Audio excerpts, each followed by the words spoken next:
Baiklah, selamat pagi. Perkenalkan, nama saya Yeremia Liono dengan NIM C1J02024. Baiklah, pada kesempatan kali ini saya akan presentasikan paparan mengenai aspek perilakuan pada pengambilan keputusan dan pada pengambil keputusan. Simak terus videonya ya. Pertama, proses pengambilan keputusan. Pengenalan dan pendefinisian atas suatu masalah atau suatu peluang. Langkah ini merupakan respon terhadap suatu masalah, ancaman yang dirasakan atau kesempatan dibayangkan untuk mengenali dan mendefinisikan masalah atau peluang. Para pengambil keputusan memerlukan informasi mengenai lingkungan, keuangan, dan operasi. Yang kedua yaitu pencarian atas tindakan alternatif dan kuantifikasi atas konsekuensinya. Ketika definisi dari suatu masalah atau peluang selesai, pencarian untuk program alternatif, tindakan kuantifikasi konsekuensi mereka dimulai. Pada langkah ini, sebagai alternatif, praktis banyak mungkin diidentifikasi dan dievaluasi.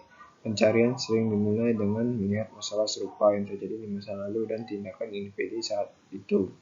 Jika saja dipilih tindakan bekerja dengan baik, mungkin akan diulangi. Jika tidak, pencarian alternatif kembali akan diperpanjang. Dalam tahap ini sebanyak mungkin alternatif yang praktis didefinisikan dan dievaluasi. Yang ketiga, pemilihan alternatif yang optimal dan memuaskan, di mana tahapan yang paling penting ini dalam proses pengambilan keputusan adalah memilih atau beberapa alternatif. Meskipun langkah ini mungkin memunculkan pilihan rasional, pilihan terakhir sering didasarkan pada pertimbangan politik dan psikologis daripada fakta ekonomi. Yang keempat, penerapan dan tindak lanjut. Kesuksesan atau kegagalan dari suatu keputusan akhir bergantung pada efisiensi penerapannya. Pelaksanaan hanya akan berhasil jika individu-individu memiliki kontrol atas sumber daya organisasi yang diperlukan untuk melaksanakan keputusan, misalnya uang, orang, dan informasi. Benar-benar berkomitmen untuk membuatnya bekerja. Motif kesadaran, di mana motif kesadaran ialah segala sesuatu yang mendorong seseorang atau bertindak melakukan sesuatu yang masih berada dalam tingkat kesadaran seseorang. Terdapat dua faktor penting dari motif kesadaran dalam konteks pengambilan keputusan, yaitu keinginan atau kestabilan atau kepastian. Keinginan atau kestabilan menegaskan adanya kemampuan untuk memprediksikan. Ini menjadi pendorong bagi keinginan kita untuk membuat bagian-bagian dari konsep yang cocok atau satu sama lain secara konsisten. Motif ini mengaktifkan baik pikiran sadar dan bawah sadar untuk membuat masuk akal suatu ketidakseimbangan, ambigu, atau ketidakpastian informasi. Yang kedua, keinginan akan kompleksitas dan keragaman. Motif kompleksitas menimbulkan keinginan akan suatu stimulus dan eksplorasi serta mengaktifkan pikiran sadar dan bawah sadar untuk mencari data baru dari ingatan atau lingkungan, kemudian menyeimbangkannya dan mengaturnya dengan motif. Selain itu, faktor yang berhubungan erat dengan prediksi adalah perbedaan dalam teori keputusan secara matematis antara kepastian, resiko, dan ketidakpastian. Kepastian didapat ketika semua akibat suatu alternatif keputusan tidak diketahui. Resiko dapat terjadi ketika seseorang menentukan pilihan dari berbagai alternatif yang ada. Ketidakpastian timbul ketika seorang tidak dapat menemukan kemungkinan konsekuensi yang timbul dari tindakan yang dilakukannya.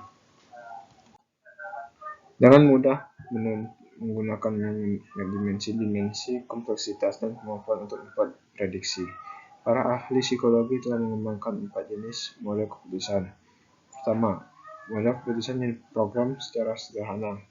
Model ini ditandai dengan aturan-aturan prediksi yang tidak kompleks, yang ditetapkan oleh orang yang lain yang bukan si pengambil keputusan. Alternatif yang memuaskan. Ketika pertama kali ditemukan, biasanya langsung dipilih.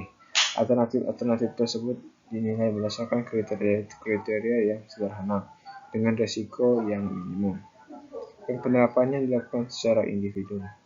Kedua, model keputusan yang tidak diprogram secara sederhana. Pada model ini, apapun yang akan terlihat baik-baik saja pada saat itu bagi si pengambil keputusan yang langsung memilih alternatif tersebut. Informasi bersumber dari prasangka melalui keyakinan-keyakinan umum. Dalam organisasi, informasi juga dapat berasal dari sistem informasi manajemen dengan akuntansi yang menjadi komponen utama. Alternatif pertama yang pilih harus mampu menyesuaikan diri dengan tujuan laba jangka pendek yang diinginkan dengan mengabaikan yang ada. 3. Model keputusan yang diprogram secara kompleks. Pada model ini, melibatkan perencanaan yang begitu rinci. Masalah dan peluang diantisipasi dengan skala prioritas yang begitu hati-hati. Alternatif-alternatif yang ada dievaluasi berdasarkan pertimbangan maksimalkan manfaat jangka panjang. Yang keempat, model keputusan yang tidak diprogram atau diprogram secara kompleks. Model ini memiliki ciri khas yang partisipasi yang terus-menerus dari semua orang yang terlibat untuk memaksimalkan perolehan informasi dan koordinasi. Adapun jenis-jenis dari model proses. Ada 3 model utama dalam pengambilan keputusan dari seorang pengambilan keputusan dalam suatu organisasi. Model-model tersebut adalah yang pertama, model ekonomi. Model tradisional mengasumsikan bahwa semua tindakan manusia dan keputusan secara sempurna nasional dan bahwa dalam organisasi ada konsistensi antara motif dan tujuan. Yang kedua, model sosial. Model ini merupakan kebalikan ekstrim dari model ekonomi. Model ini mengasumsikan bahwa manusia pada dasarnya tidak rasional dan bahwa keputusan dihitung berdasarkan interaksi sosial. Yang ketiga, model kepuasan Simon. Model ini lebih berguna dan model yang lebih praktis. Hal ini didasarkan pada konsep Simon pada organisasi. Model dipandang sebagai rasional karena mereka memiliki kemampuan untuk berpikir, proses informasi, dan membuat pilihan. Pengambilan keputusan dalam organisasi. Pertama, kita akan melihat perusahaan sebagai unit pengambil keputusan. Perusahaan sebagai unit pengambil keputusan yang sebagai keputusan yang mirip dan banyak cara dalam untuk individu. Yang kedua, pembelajaran organisasi. Ketika pendekatan pencarian tertentu menemukan solusi yang layak untuk suatu masalah, organisasi kemungkinan besar akan mengulang pendekatan yang sama dalam memecahkan masalah serupa di masa mendatang.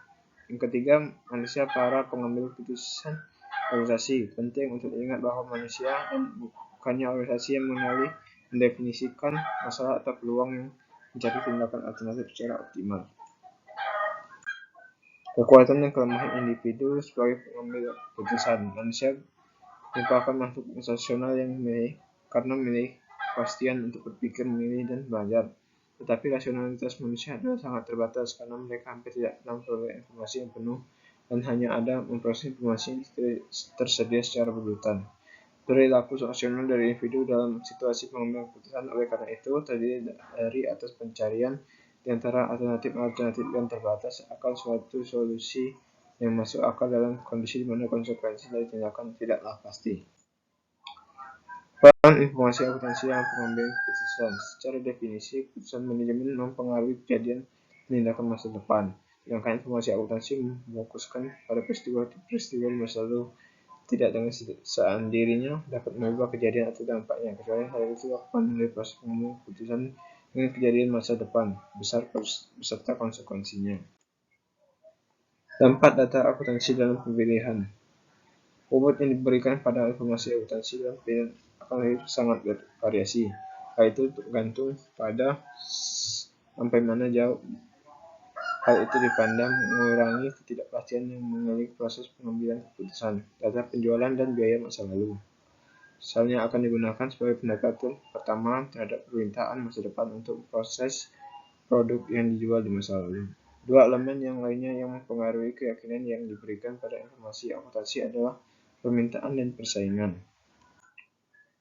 Kesimpulan dari materi yang telah saya presentasikan adalah secara tradisional sistem biaya belum menyentuh aspek-aspek perilakuan sehingga menghasilkan reaksi yang kurang diharapkan manakala sistem biaya tersebut digunakan dalam pengendalian dan evaluasi kinerja.